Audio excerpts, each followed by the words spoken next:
अस्सलाम वालेकुम वरहमतुल्लाहि वबरकातुहू। सजनों, बेलियो, मित्रों की हाल चाल ने? उम्मीद है खैरियत नाल होसो, तंदुरुस्त होसो, खुशबाश होसो। मैं हाँ तुहाडा दोस्त मोहम्मद अली खिजर। तुसीं वेखदे पियो अपना टीवी ख्याल टीवी। मेरे नाल ने कारी नज़ीर अहमद कादरी साहब और अज साडा प्रोग्राम है हज़रत दाता अली हजवेरी रहमतुल्लाह अलैह दे दरबारे पाक ते जावण दा। तुसी वीडियो नूं एंड तक वेखना है, वीडियो नूं स्किप नहीं करना ताकि टोटल नज़ारा तुहाडे नाल भी शेयर किया जाए, तुसी भी सादत हासिल कर सको। अगे चलते हैं और जितना कि नज़ारा है वह तुहाडे नाल शेयर करांगे। असी इस टाइम जनाब उकाड़े के बाईपास ते पहुंचे हैं और उकाड़े तो इंशाअल्लाह ताला चंद ही मिनटों तो बाद असी हज़रत दाता अली हजवेरी रहमतुल्लाह अलैह दी बारगाह च हाज़री वास्ते पहुंच जावांगे। असी जनाब उकाड़ा दे बाईपास ते पहुंचे हैं और जिवें जिवें जिहड़े नज़ारे आउणगे वो तुहाडे नाल असी शेयर करते चलांगे। तुसी वीडियो नूं बिल्कुल स्किप नहीं करना। ये अज दा व्लॉग बड़ा खास व्लॉग है। ख्याल टीवी दे मुअज़्ज़ज़ नाज़रीन, असी अपनी मंजिल तय करके हज़रत दाता अली हजवेरी रहमतुल्लाह अलैह दी दरबार अक़दस ते पहुंच चुके हैं और मेरे नाल ने जनाब मोहतरम मेरे प्यारे दोस्त सज्जन बेली मित्र भाई इंतज़ार हुसैन मुस्तफ़ाई साहब, जिहड़े कि साकिब मुस्तफ़ाई साहब दे मुरीद खास ने, और उन्होंने नाल ही जनाब भाई राशिद साहब ने। राशिद भाई बहुत अच्छी शख्सियत ने और ये भी मेरे नाल अज साथ दे रहे हैं और कारी नज़ीर अहमद साहब भी ने।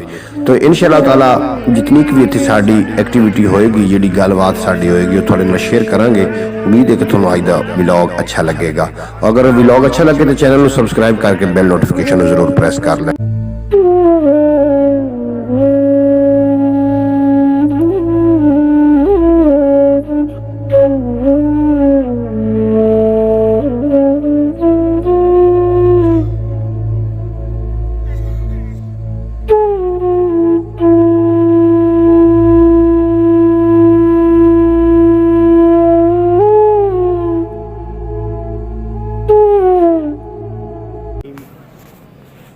जनाब मोहतरम, अज असी दाता अली हजवेरी रहमतुल्लाह अलैह दी बारगाह उधर दरबारे पाक से मौजूद हैं और मेरे नाल इंतज़ार हुसैन मुस्तफ़ाई साहब ने और काफ़ी इत्थे रूहानियत का समा है।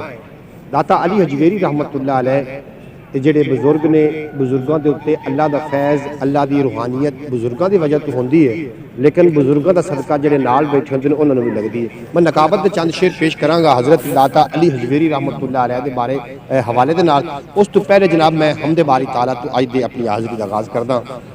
खुदाया तेरे राज इंसान की समझे, खुदाया तेरे राज इंसान की समझे, तेरे राजो अंदाज नदान की समझे, खुदाया तेरे राज इंसान की समझे, खुदाया तेरे राज इंसान की समझे। दिल पे हैरत ने अजब रंग जमा रखा है, एक उलझी हुई तस्वीर बना रखा है। कुछ समझ में नहीं आता कि ये चक्कर क्या है, खेल क्या अजल से तुमने ये रचा रखा है, और रूह को जिस्म के पिंजरे का बनाकर कैदी, उस पर फिर मौत का पहरा भी बिठा रखा है। खुदाया तेरे राज इंसान की समझे, तेरे राजो अंदाज नदान की समझे। तू पत्थर के चश्मे चला जानने, तू रोंदे हजारा हसा जानने, तू शाहवान दर दर पिना जानने, तू यूसुफ दी बोली लवा जानने, तू मछली दे पेट च बचा जानने। तेरी शान दी कोई हद नहीं खुदाया, हुक्म हो सकदा तेरा रद नहीं खुदाया। तेरी शान अला कुल्ले शैन कदीर है, कोई नहीं जहान उत्ते तेरी नज़ीर है। तेरे जिक्र दी बस दुनिया असीर है, तेरा शिकवा नहीं करता कोई बाज़मीर है। ये थोड़ा कोई मंगे देंदा कसीर है, तू हर एक दा रोजी रसा पाक मौला। न खांदा न सौंदा तू है ताक मौला, तेरा जिक्र करदा है कुरान प्यारा प्यारा। तेरी तरफ होवे जे कुन दा इशारा, है वजूद आ जांदा कुल संसार सारा। करे सुरमा पत्थर जे देवे नजारा, कहंदे कान कीता ये सारा खिलारा। अचानक निदाई खामोश हो जा, नजर नीवी कर ले हथ बन खलो जा। ये सारा खिलारा में जिस कान कीता है, ओनू मैं दो जग दा सुल्तान कीता है। पहले मुहम्मद दा सामान कीता है ते मुड़ अपने होमन दा ऐलान कीता है। मैं नबियां नू जिस दा कदरदान कीता है, अयो ते मैं मोमना ते एहसान कीता है। खिजर पढ़दा रब मुस्तफा ते दरूद है, जिन्हें आके मनवाया खुदा दा वजूद है।